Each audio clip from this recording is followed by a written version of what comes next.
Hello guys, very good morning to you. तो आज हम आपके सामने लेके आए मध्यकालीन भारत के इतिहास का दिल्ली सल्तनत का टॉपिक है तुगलक वंश। चलिए तो शुरुआत करते हैं एक प्यारी सी मुस्कुराहट के साथ।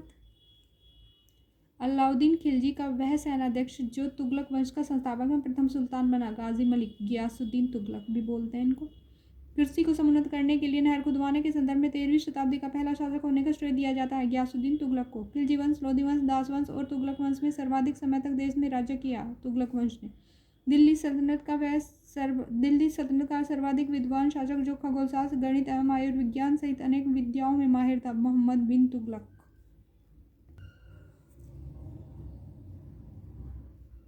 दीवान अमीर कोही का नया विभाग जिस सुल्तान द्वारा शुरू किया गया था वह था मोहम्मद बिन तुगलक। दिल्ली का वह सुल्तान जिसने एक पृथक कृषि विभाग की स्थापना की एवं फसल चक्र की योजना बनाई थी, मोहम्मद बिन तुगलक। मोहम्मद बिन तुगलक ने अपनी राजधानी दिल्ली से ले गया था दौलताबाद। भारत में सर्वप्रथम सांकेतिक मुद्रा का प्रचलन किया था मोहम्मद बिन तुगलक ने। सही कथन है, मोहम्मद बिन तुगलक ने एक नया स्वर्ण सिक्का जारी किया जो इब्ने बतूता द्वारा दिनार कहलाया गया।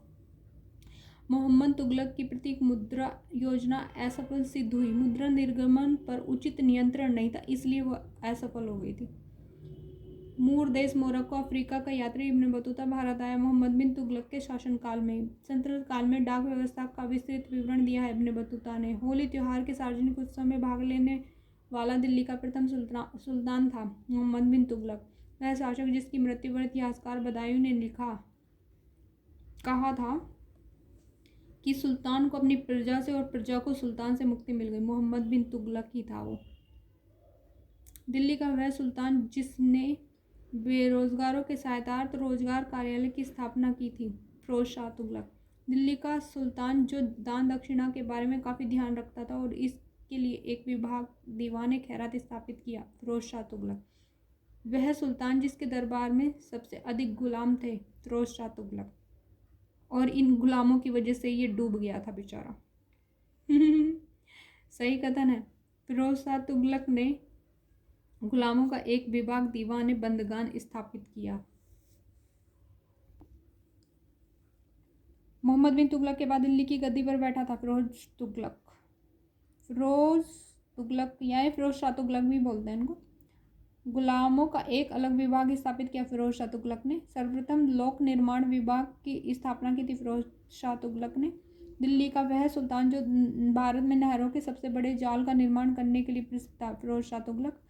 हक शर अथवा सिंचाई कर लगाने वाला दिल्ली का प्रथम सुल्तान, फिरोज शाह तुगलक। दिल्ली का सुल्तान जिसने ब्राह्मणों पर भी जजिया कर लगाया था, फिरोज शाह तुगलक ही था वो भी। वह सुल्तान जिसने फलों की गुणवत्ता सुधारने के लिए उपाय किए, फिरोज शाह तुगलक ने। टोपरा तथा मेरठ में 2 अशोक स्तंभ लेख दिल्ली लाया था, फिरोज शाह तुगलक। दिल्ली का वह सुल्तान जिसने इस उद्देश्य से एक अनुवाद विभाग की स्थापना की कि उससे दोनों संप्रदायों के लोगों में एक दूसरे के विचारों की समझ बेहतर हो सके, फिरोज शाह तुगलक।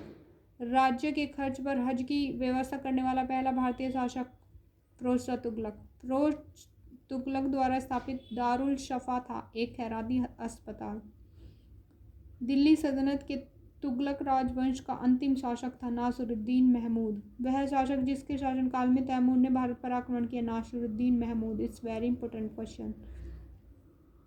तैमूर लंग ने भारत पर आक्रमण किया था 1398 ईस्वी में। तैमूर के आक्रमण के बाद भारत में राज्य स्थापित हुआ सैयद वंश का।